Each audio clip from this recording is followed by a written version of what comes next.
Assetto Corsa Competizione, more like Assetto Racing alone. When using the word matchmaking, Kunos really meant servers with rating. Now, they might not have noticed, but it's 2019 and it's kind of normal to have the matchmaking. We've got GT Sport, iRacing, and God, even a mod for the previous game. Now, Kunos are saying, don't you know, this is merely version 1.0. Let me break down why that's a problem. From the first time that you load up the game, you have to have a sense of progression that you're going somewhere. Now, it has to feel significant, not a waste of time, even though it very much is a waste of time. If you've only got servers with a rank to jump in, then what will happen is the following thing. You see, we've got Project Cars, not one, but two. They did this before you. Empty servers with a good rank.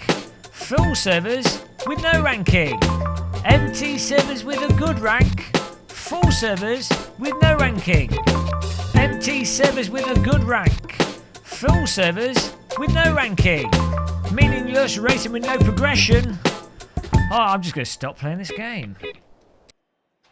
Glad I got that off my chest in the most efficient method known to man, the medium of rap. Now, before I go into the Assetto Corsa Competizione Hindenburg disaster, let me just put some disclaimers out there, because I know I'm going to get comments on this because of my clickbait thumbnail, so I deserve it. I take it. I take it in the face like a wet fish. First disclaimers and points. Safety shield. I don't know. You know. First things first. I'm going to letter this. I don't think ACC is a bad title as it is now, even in version 0.7. Maybe not for a full retail price, £65, but assuming it goes to like £35-40 at some point, you can get that price. It's not a bad game for that price. Also, compare it to other games on the market. Compare it to like Dirt Rally 2.0, motocross games, Isle of Man TT, your average driving game. ACC is still miles above most other driving games that retail at this point in time. So keep that in your head. That's the first. That was A. B. ACC has really nice graphics. It has a bunch of stuff that's really nice. There's aspects of the physics which are fantastic. There are really good components to ACC. Netcode, as it is right now, seems to work pretty well when we've tested it. There is plenty of good things about ACC. And C, there's loads of people that will absolutely love ACC regardless of what I say in this video, and they'll still get the fun out of it anyway. So it'll be moot for those people, especially ACC fanboys. Right, that's been said. Let's sail off into the horizon. Prepare your downvotes, boys. So, the big news is, of course, that Kunos have just put on their forum a post where they've gone, when we use the word matchmaking, we didn't actually mean matchmaking. What we really meant was some server ranking. There's some servers there with ranking on them. Basically, something very similar. It would seem something very similar to what was in AC with the minnow rating mod servers, where you do have a safety rating and a rank for yourself, but there's just going to be servers that can allow or disallow people joining them depending on your driver rating. Exactly, as far as I can gather, what was in Project Cars 2, which, as you heard from the beautiful, eloquent MC Marshall, doesn't work, and you can load up Project Cars 2 now and you'll see it really doesn't work very well. Now, there's multiple issues here. The first one, I think, is a basic communication issue of the fact that Kunos didn't really do a very good job of explaining what they meant by matchmaking initially. I think it's pretty fair. I don't think it's unreasonable if you say a game is going to have matchmaking in it in the context of driving sims and in the context of multiplayer, that people would inherently think, oh, you load up a game and there's something that puts you automatically into races or into games with other people of a similar skill and rank to you. They don't immediately think, oh, matchmaking means a server list that's the same as previous server lists, only I'm just displayed servers that I can and can't join depending on my rank. They think, I certainly thought, and I don't think I'm the only one here, but I certainly thought, okay, it really looks like, especially with the name Assetto Corsa Competizione and the word matchmaking used on the promotional material, it really looks like the point, or one of the large points of a competition, is something along the lines of either Sim Racing System, iRacing, or GT Sport. So the thing is, I can totally understand how there could be a communication error there, and that's fine. Assumptions were arguably made on either side or whatever, and that's fine. So that can happen. That's good. The thing that's really, I think, Kunos should have done a lot better is they should have just said this earlier on. It's not like people weren't obvious with thinking that there was actually going to be a proper matchmaking, iRacing-y, GT Sporty, that sort of a system. People were saying that really on with ACC. That was the assumption for a lot of people really on. So Kunos could have just said, oh no, we really don't have plans for that for 1.0 at this point in time. They're probably now, someone could probably link to a forum post where they said that. But you know what I mean? They didn't really outwardly promote that. So there's that, which very naughty Kunos, deeply upset. I'm crying. I'm going to cry to myself in the corner. And then there's a second aspect to this of the fact is, when it comes to driving simulators or any competitive game, if you don't have some kind of matchmaking system that puts you into splits where you build a player rating and a safety rating, just iRacing type thing, it just makes it feel really meaningless. You don't end up with high quality racing. The individual races that you do in multiplayer don't feel like events. It doesn't feel like, oh, I was in the 4 p.m. race on Tuesday, and you know what? I was in the top split because I'm a really good driver, and this is what happened in the top split. And someone else will be like, oh, I couldn't get in the top split. I need to work harder. Or I was in the top split with this other guy, with this pro driver. Or I was in this top split with this hairy YouTuber called Jimmy Broadbent. And this happened. If you don't have something where you're putting people into hourly races with splits, it just means it's arbitrary multiplayer servers repeating on loop, utterly meaningless. Now, of course, it is utterly meaningless in both scenarios. Look, we're sat driving toy cars. They're not even toy cars. They're simulated toy cars. But it's a sort of structural and perceptive thing that makes it compelling from a gameplay perspective. But not only that, by having the sort of split system, it makes it addictive, which means you end up with more participation, which means you end up with more active servers, which means you end up with more skilled players, which means you end up with more people driving and better racing. So it just makes the game better overall, regardless of if the construct, to some extent, is a lie and a deception. Now, specifically with ACC, another big hope was the fact that it is just at the moment, as far as we know, they're probably going to add more cars to it. Well, I say probably. It seems like they might, but it's just GT3 at the moment, and it's highly focused on that, and which is a really nice thing. A lot of sim racers have wanted for a while a sim where it just does one thing and does that one thing perfectly. And I think ACC for Bulk Pain that's the direction it's going in, with the cars and the sort of pit stops and the structure and the rules and everything. And that's really nice and really good. But without the competitive multiplayer aspect, it's kind of moot, especially when it comes to more endurance racing, where you're asking people to commit pretty long amounts of time. The nature of GT3 racing is you can have sprint races that are good in GT3, but a lot of it, and especially if you want to use the bulk of the features and the bulk of how these vehicles are designed, is for sort of hour-long plus races. Well, not just going to join a server willy-nilly with people I don't know, some of which might be taking the piss, even if they've got a high rating. They're probably still going to quit or do something else because they don't care, because it just doesn't seem significant. I'm not going to commit an hour, 2 hours to that sort of thing. You would only ever do that in the scenarios of a league race, which this game probably will support, probably will do all right, or the more accommodating ranked matchmaking system with splits in it, which has the advantage of allowing people to get into it gradually and again build the users and make it more significant. It sort of self-burns the fire of getting people into it. I mean, another example with longer races is, how do you know if you're joining a server that's set up for like an hour race? It might have the ranking on it. How do you know that they've actually set the server settings up in a way that isn't stupid? Because people often set up servers terribly. So there's just no way to know. There's no confidence as a player going into it unaware of everything that you're going to get like a defined experience out of it. bringing up iRacing again, because it does this aspect really well.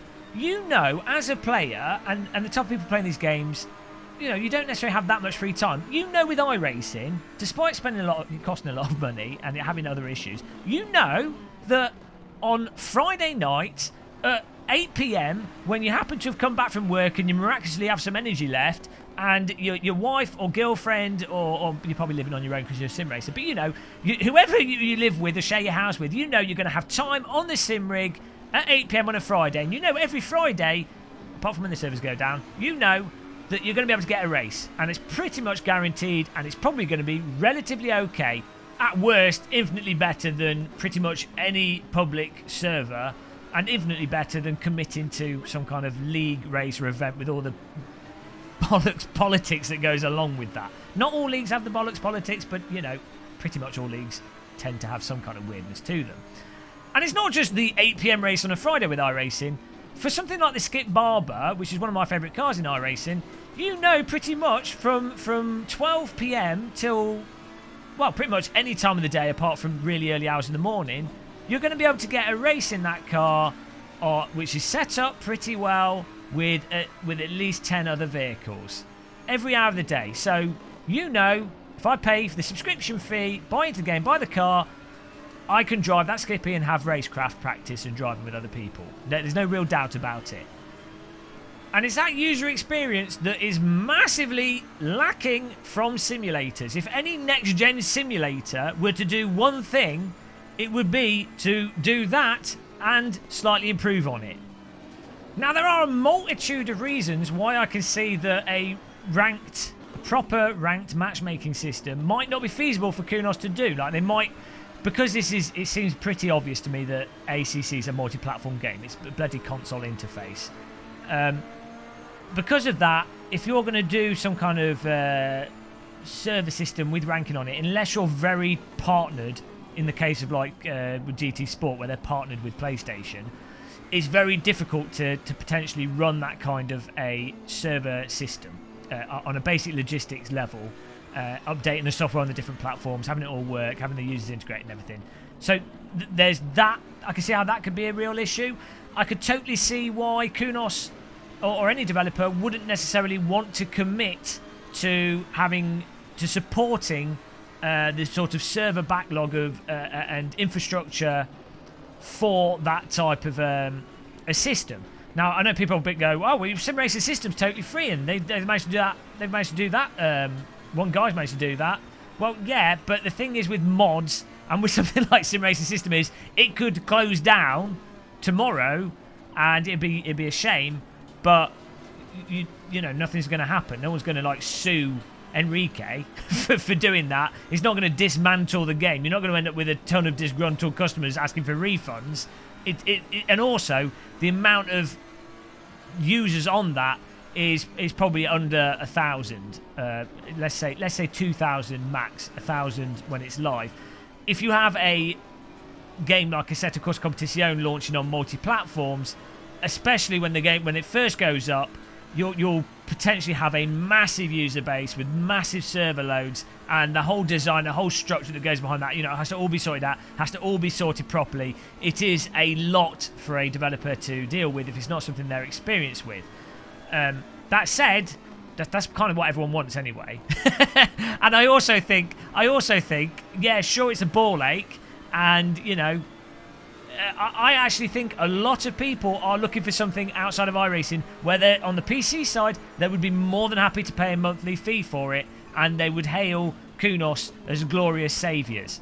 But, you know, anyway, I can understand the reluctancy for a developer to want to do that. So really what we're left with is just like, it's just frustrating. It's frustrating as a Kunos fanboy and as a sort of miscommunication, and my personal hype has now, my hype has decreased. What I would say, there is still the potential, if Kunos they've got the safety rating and the ranking, if they design the server list, because at the moment the server browser is goddamn awful, horrendous, if on version 1.0 they have Kunos official servers on the server list, set up well, prominently displayed, always at the top of the server list, with server A, B, C, and D, you know, with the ranking controlled on it, with them adding more servers as people get higher ranks or more users want to join them, and they make it so that people are generally filtered towards the official servers, and they make a big thing out of the official servers, then I could see that that could still work, and that could still work in the framework that they've got and what's available without the commitment of doing a proper iRating type system. I mean, if they're super creative, one way of getting around the issue of not being able to fill up a server would be to have it so that they have these official servers only go up on the hour, or sort of 20 minutes before the hour, 30 minutes before the hour with the quality. You know, there's ways around it that they could do it, is what I'm saying. They're all a bit of a hack, but it would be better than the god-awful way that it's in now, and it'd be better than the god-awful mesh of servers that we've got used to since like the 90s in any multiplayer game. We just moved on now. As I say, it's 2019. People don't have time. There's more games. There's less time to play games. People expect things to just work better. And if it doesn't, then I think they're just going to go and play something else, really. Obviously, ACC will always have its fans. Every game always has its fans. But you sort of just think from you've got a missed opportunity. Oh well. You know, that is what it is. It is what it is, guys. My hype has decreased a bit more. I mean, I know I always complain about the force feedback, but the ranking multiplayer is just something I really want to see as a sort of default across the board in racing games. I know it's difficult for developers to do, but it's what's needed. It's categorically needed if you want high quality racing. And my personal enjoyment of driving sims and racing is racecraft and situations that cause that racecraft. We get it on our servers. When I host servers, we've got a bunch of people that join. It's bloody amazing, and I want everyone to be able to experience and enjoy that. I don't want it to just be me and the 30 people that happen to get into my personal servers, because that's such an enjoyable part of sim racing. Also, I don't want it to be just people that can afford the £200 or more to take part in iRacing properly. So there you go. The Hindenburg of Assetto Corsa Competizione. I'm sure 1.0 will be a fine game. I'm sure it'll be good to get and play, but it's just, you know, it could have been more. Maybe it will be more. Who knows? They're going to keep developing it. It's 1.0. But, you know, on that note, guys, we've talked for way too long. Let me know in the comments where you think I'm right or wrong. You know, I like a good debate. I like a good mass debate. Click the like button if you enjoyed this. Subscribe to the channel if you want to be notified of more live streams and video rapping. MC Muscle might come out of hiding again. You never know. But yeah, until the next one, guys. Happy sim racing and happy tea drinking. Thanks for watching, and goodbye.